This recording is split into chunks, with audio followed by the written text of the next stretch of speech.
In case you were ever wondering, you don't want your chain guide to do that. After this, let's hope that the next time we're moving cars, it's to a different location. Welcome back to the Lost Cause Ranch. It feels like forever since we made some real progress on the LR4 truck. Yes, the LR4 truck. The one we cut in half to make the Land Rover that Land Rover should have. I mean, it probably wouldn't have actually sold, but I would have bought one used 15 years later. So maybe they shouldn't have made it, but just because they didn't doesn't mean we can't. But today's a large day, or at least I think it's gonna be a large day in the progress on getting this thing ready to rock and roll. But before we dive into that, we need to get rid of the parts LR4. If you watched the video earlier in the week, we pulled off the rest of what we need on that. That is obviously the donor for the engine to fix the problem with the LR4 truck. The entire reason why we even made the LR4 truck. But show me a better scrapping operation than this. We got the 405 Range Rover with the supercharged V8 towing another Land Rover. There is nothing better than Land Rovers towing Land Rovers, and there's nothing more comical than Land Rovers towing Land Rovers to throw them away. I chuckle every time.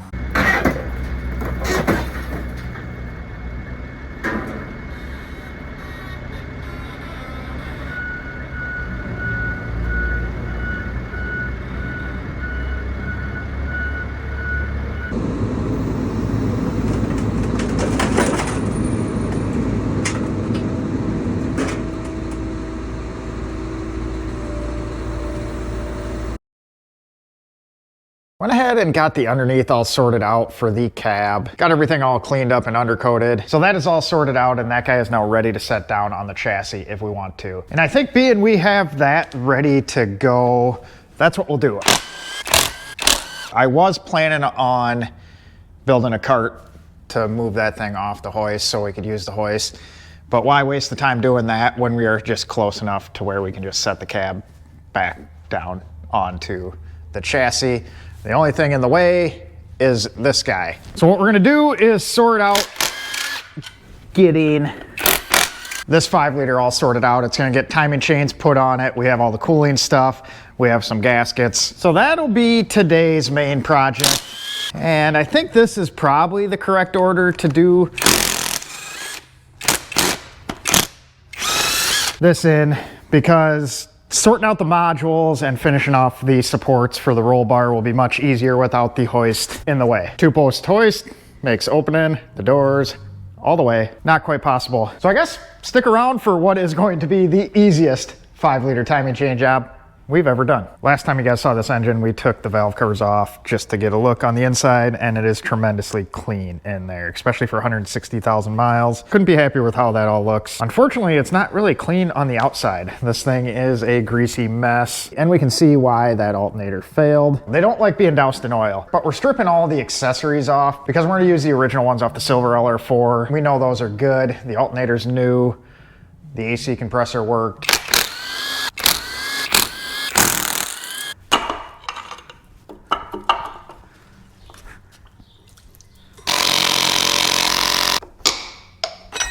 So this is gonna be a little interesting to do. Can't say I've done this part without it being in the vehicle. So we're gonna get the crank bolt off. All right, so normally when you have the 5-liter in the engine, you can wedge a block of wood underneath this guy. That's gonna be what counteracts the rotation of everything as you're doing it. But we're gonna have to use something else. I don't know how this is gonna go. Yet to be determined. And for that, we also need an extension. And this is where we end up breaking something, more than likely. Yeah, I'm not liking this. Doesn't help that everything is mobile. I think we got it. This thing's obviously very tight.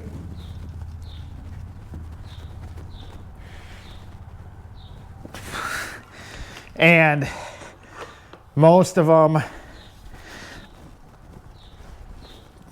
are reverse thread. So that kind of throws you for a loop too.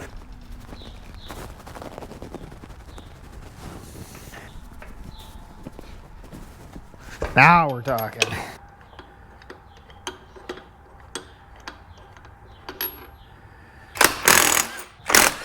All right, we can set that aside for now. We won't need that until we go back together. Now we would think that was the tough part and we got that out of the way, but there's more fun to come. The other fun part is getting the crank pulley itself off. Normally this is in the vehicle, so I just use a bolt and jerry rig a little puller up because you don't have enough clearance for this stud behind the radiator, so you would have to pull the radiator, AC condenser and all that.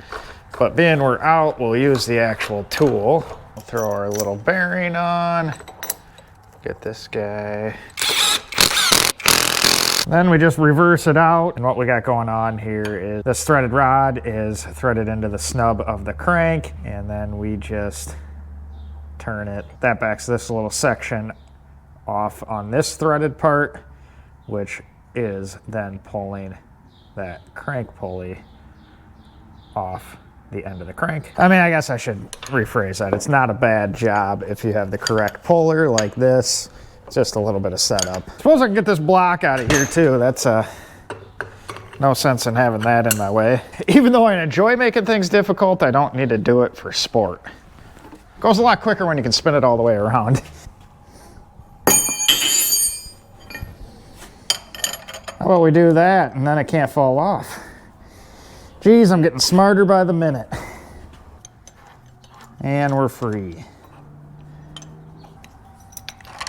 So now that we got the crankshaft pulley out of the way, we can finally get that lower timing cover off. We obviously need it off to get to the timing chains, but I also think that is some of our leak down below here. It's just awful cruddy. Although I think the majority of the leak is that oil filter housing, namely the oil filter itself. I'm guessing this probably has a pretty cheap oil filter in there. That's pretty common in our neck of the woods. There's just a lot of Chinese ones, and I'm just guessing it's probably hasn't been changed for a bit this go around, even though everything is really clean inside. But either way, I'm excited to see what we got behind here.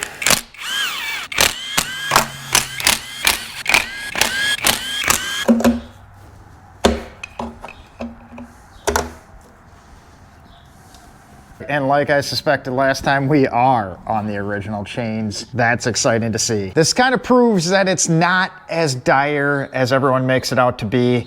I mean, it's not good. The design isn't a good design, and we'll show you here in just a second why when we pull the guides out. But like I've said several times, it's oil changes. 167,000 miles, and look at how clean this is inside. I didn't touch this. This is how it came apart, which means someone was on top of oil changes with good quality filter and oil, which alleviates a lot of this issue that's in this area. But I will digress. This is a poor design right here. So we got it cleaned up a little bit so it's less annoying to work on.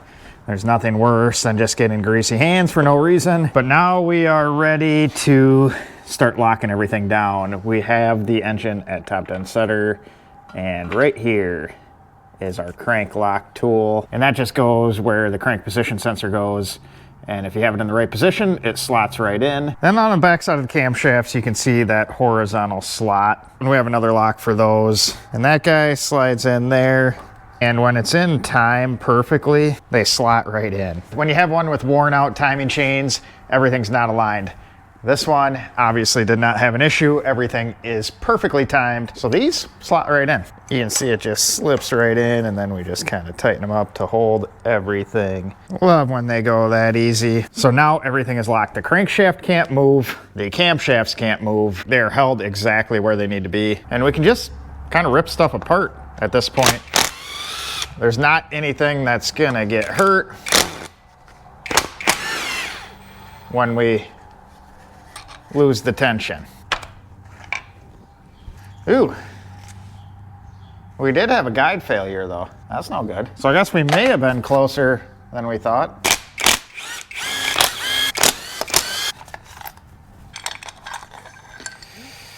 All right. So right here is what goes wrong with the original timing components on these 5-liter Jaguar Land Rover V8s. You can see we have a spot wore in to the aluminum guide.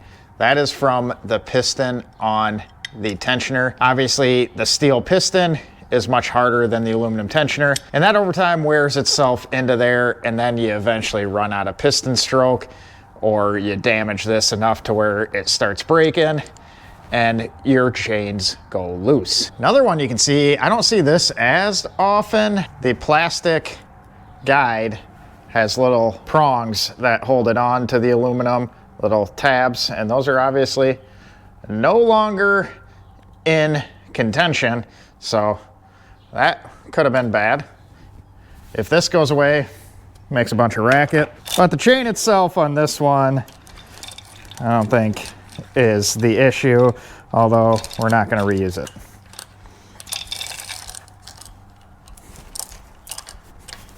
And we had the same issue on this other side. Look at that. Huh. I'm actually kind of shocked this thing wasn't rattling. In case you were ever wondering, you don't want your chain guide to do that. Top tip of the day that you just couldn't live without.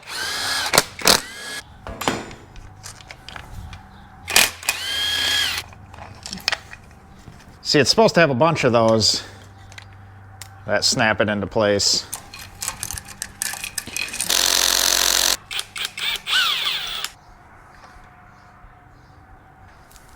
So that is everything coming off on this one. Our oil pump chain looks good along with the guide, so I'm just gonna leave it, being it's my personal vehicle. Now I just need to clean everything up and get it ready to go back together. I'm gonna use a mixture of some new and used parts. That sounds worse than it is, but the timing chains in the LR4 truck were done not too long ago. So most of the components on that are good, but we'll sprinkle some new, fresh parts in with them. I'm just so freaking pleased at how clean this engine is. And I'm also happy that it was caught before the ticking time bomb went off. Could have been another junk 5.0.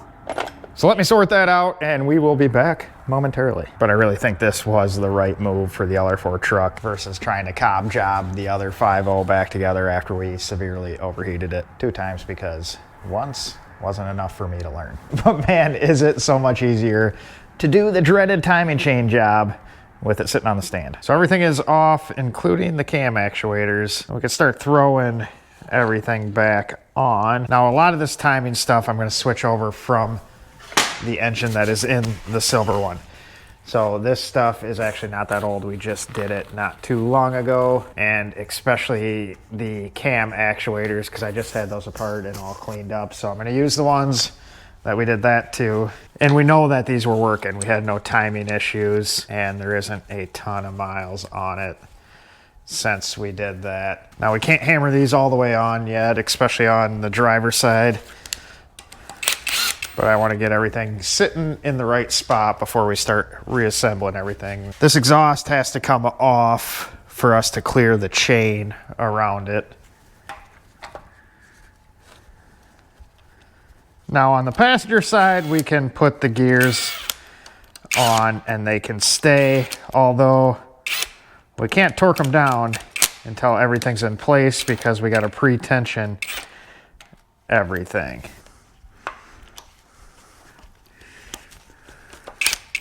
If you want a little more in-depth on how to do this, I'll put the link in the description for the video of like the full timing chain job that we did in the vehicle. We're gonna buzz through this pretty quick here, but essentially on these gears, there's a little timing notch, which corresponds to this paint mark on the chain. There's 2 yellow ones, those go on the camshafts, and then there is a white one for down towards the crank.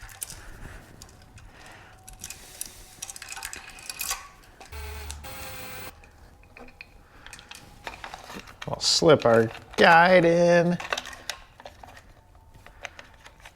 We'll slip the right guide in. That's the passenger side. And then we'll slip the tensioner rail in place. And down here on the lower guide, you see we have a mark on that. That corresponds with the chain mark. So we should be in the correct position with that. We are missing something though. Tensioner. And we won't pull the pin until we're ready to tension everything. The passenger side is much easier to do, being we can leave the gears in place, less to mess with. Hit all our marks.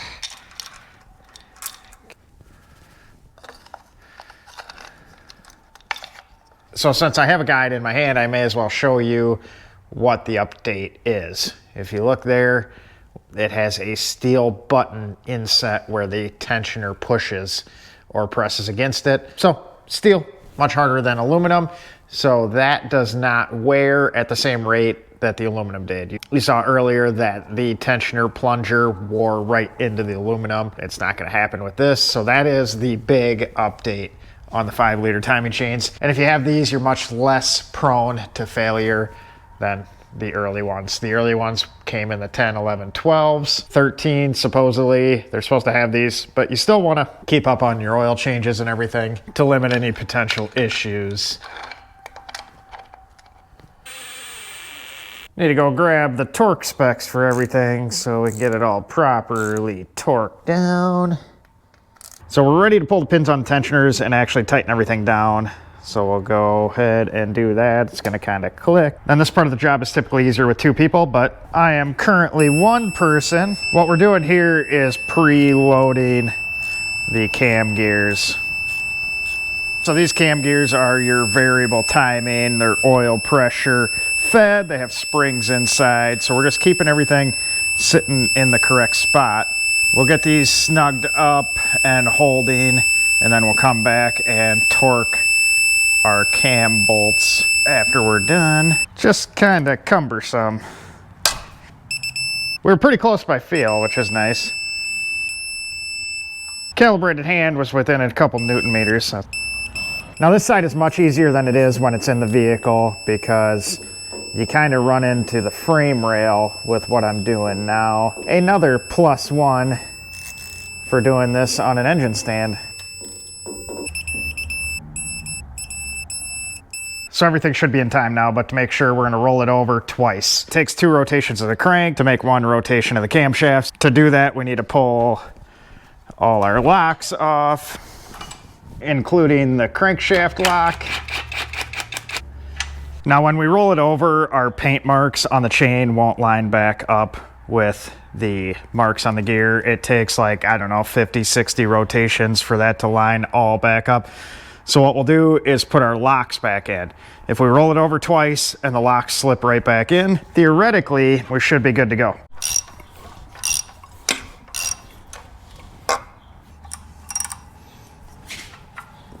So the crank lock is slipped back in. And if our cam locks both slide back in, we are good to go. Passenger side did, driver's side does. So there, we are in time. So we can just start cleaning it all up and closing it back up. We'll get the timing covers back on. I think I got a new water pump laying here for it. I got all new cooling stuff, so we'll get it all sorted out. I also went ahead and got a oil cooler gasket. So once we get the front of the motor sealed up, we'll replace that.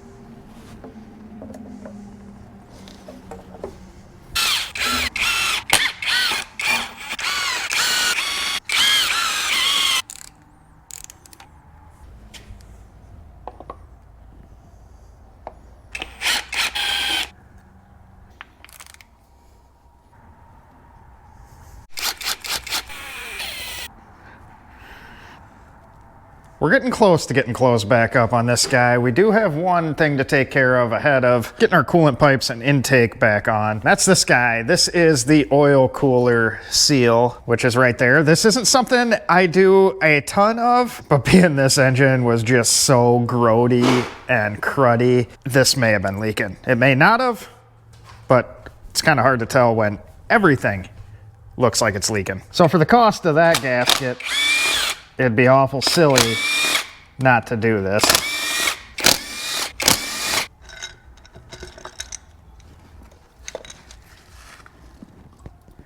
Got everything cleaned up and the new gasket in place. So we just set her down. And once we have the intake manifold back on and everything sealed back up, we're gonna hose that valley out. I just have too much open at the moment to want to spray a ton of water and whatnot in there. So once it's a little sealed up, we'll make sure we clean that valley out. Pretty cruddy in there. Then we have a new OEM, yes, OEM Land Rover front crossover pipe to go in there. You know, so we don't run this one out of coolant. You know, like the smart guy I was. Then for the rear crossover, we just recently installed this aluminum one on the LR4. So we're gonna reuse that. We just put some fresh OEM seals on each side. So that should be good to go. We'll get this guy closed up now. A little fast forward and we have something that looks like an actual engine, or at least close enough that we can stab this guy in the chassis now. The only problem is, there's the chassis. Well, hopefully this is the last time you guys get to see me struggle with rearranging stuff in the shop. After this, let's hope that the next time we're moving cars, it's to a different location. I did clean the floor up though. It's best it's looked in quite some time.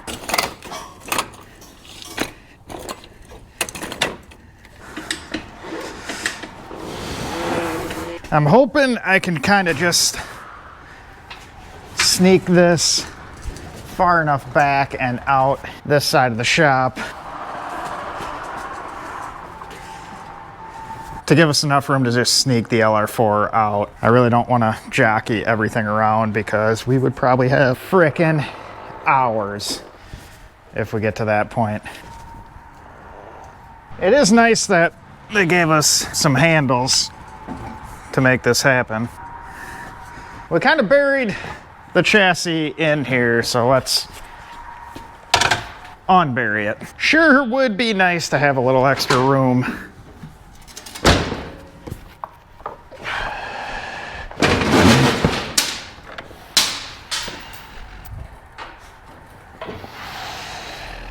Work better if we take the brakes off.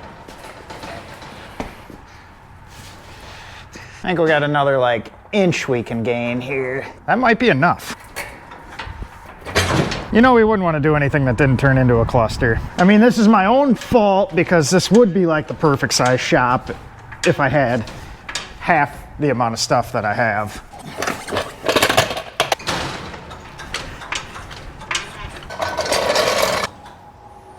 Instead, I just torture myself. I can't even fathom how much stuff I'd get accomplished if half our time wasn't spent rolling stuff around. It's gonna come off the dolly here because why not? And we'll stick that back under.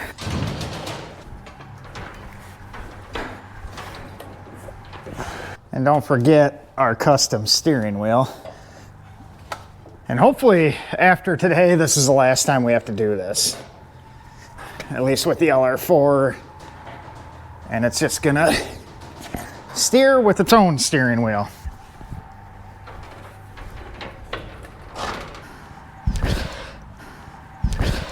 Ow.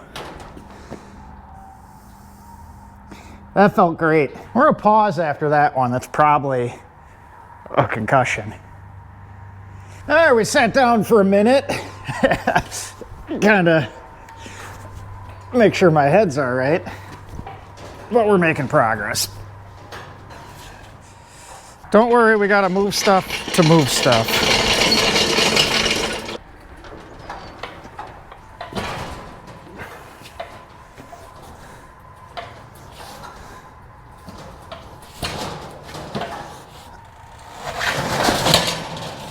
All right, I think that's good enough for what we're trying to do here. That gave us enough real estate up front here to get the cherry picker and cherry pick that guy out. So being we have the majority of the engine already disassembled, you can tell by the way it is, this shouldn't be too terrible to do. Hardest part's gonna be this, which is getting the torque converter bolts out. Thankfully, there's only 4 of them on this guy, and there's actually some decent access.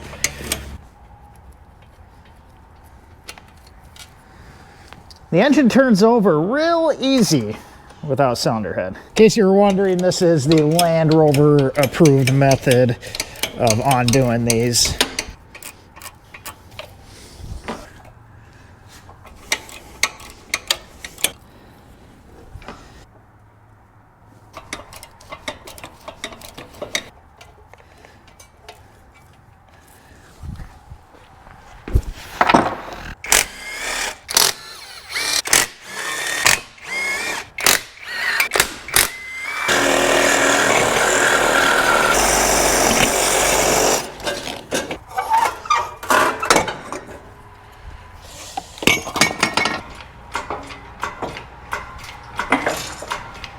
Should give us enough room to get that final bolt out.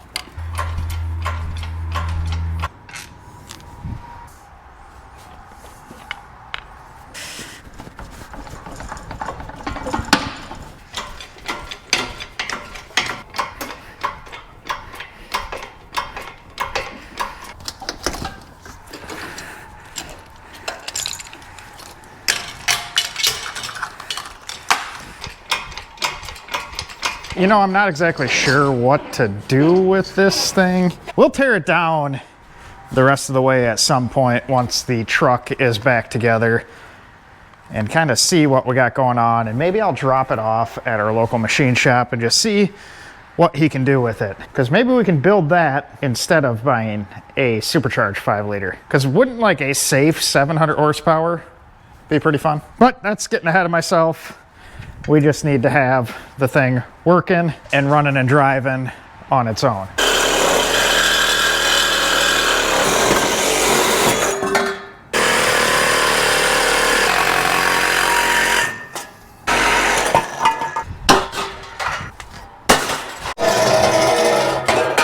And guess what we get to do again? Push stuff around. Rare occurrence around here. Although it does steer much easier without an engine in it. So there's that.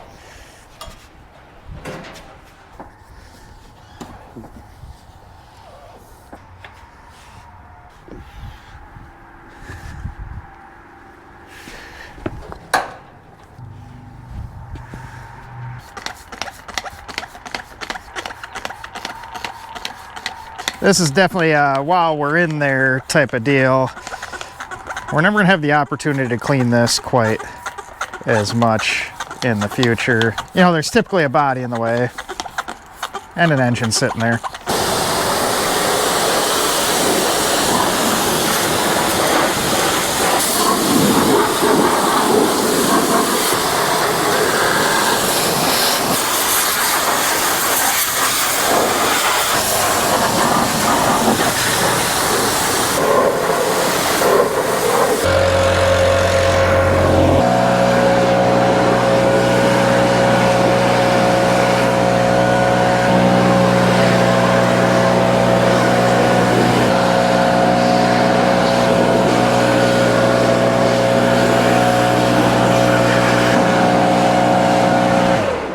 Much nicer looking, all cleaned up. That means it is finally time to get this thing off the stand.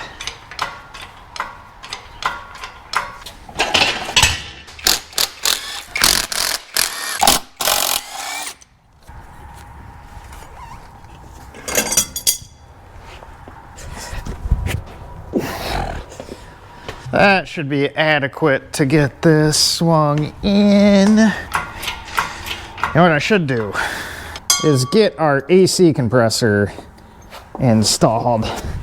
That's gonna be worlds easier without a frame rail in the way. Yeah, that would have been way less fun with it in the chassis. Before we get that in, we're gonna try and put torque converter close to where it needs to be, just so it's easier to line up. That should be good. Make sure everything's out of the way.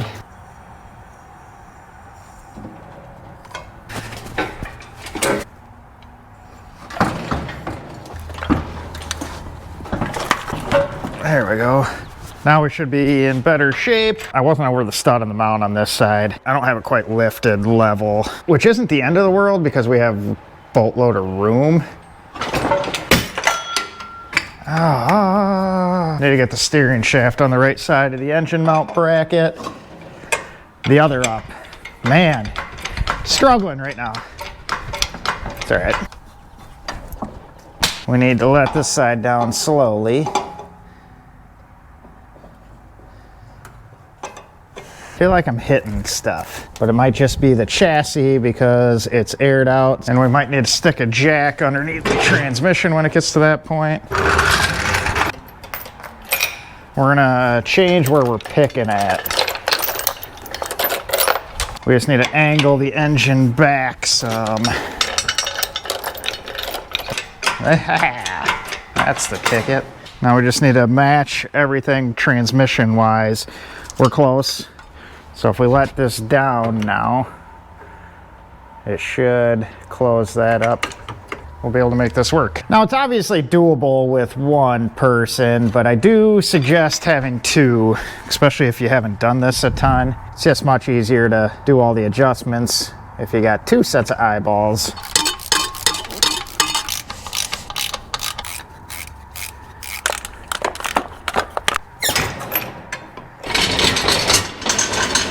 What a sight to see that is. We are getting pretty close to having a running and driving LR4 truck. We just need to get some of this stuff out of the way and make sure we have all of the stuff wiring wise routed correctly, hooked up before we drop that cab back down onto it for the last time. I haven't been this excited about something in quite some time.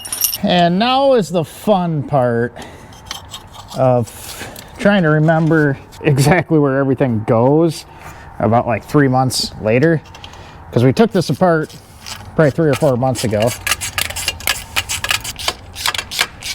I think we have everything on the back side of the engine tidied up enough that we can start getting it in place underneath the cab and start working on getting it all lined up and drop back down. We'll give everything a once over here and make sure, because as I've said several times today, it's much easier to deal with right now versus with a body in the way. Just strength training over here. Get the steering wheel back out.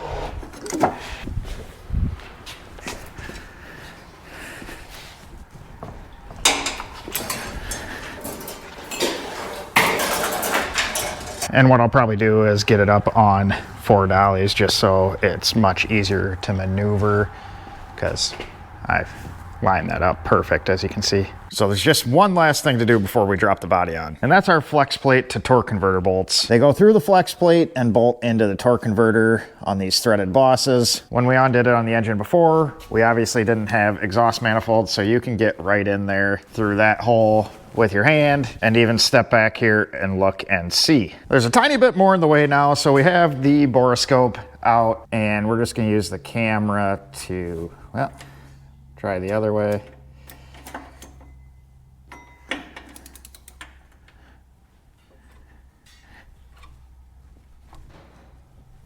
To try and line it up.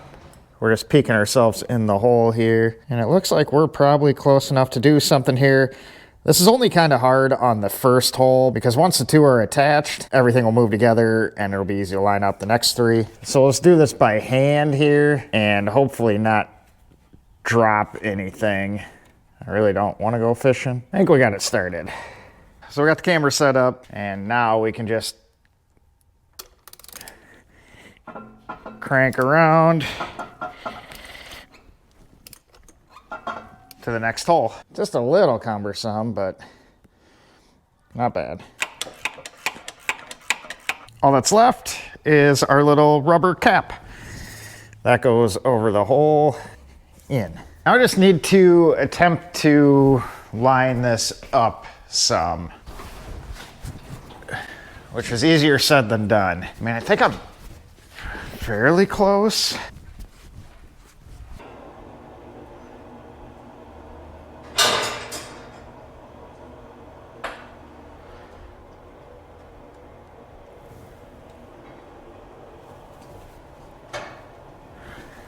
I think we're gonna be close. We just might run into an issue with the hoist arm not clearing that front frame horn. So we may have to get a little creative. Or it may just clear.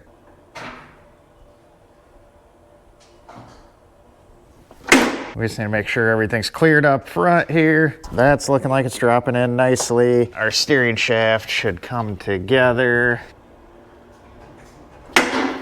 All right. Nice. I don't know if you guys realize how good it feels to have this back together on reel. That just went together incredibly smooth. I mean, it probably helps there's only half a cab to put on. So my tip is, if you want to remove the body on your LR4, cut it in half so it's easy to do every time you remove the body on your LR4. I don't think that's a real common occurrence for most people though.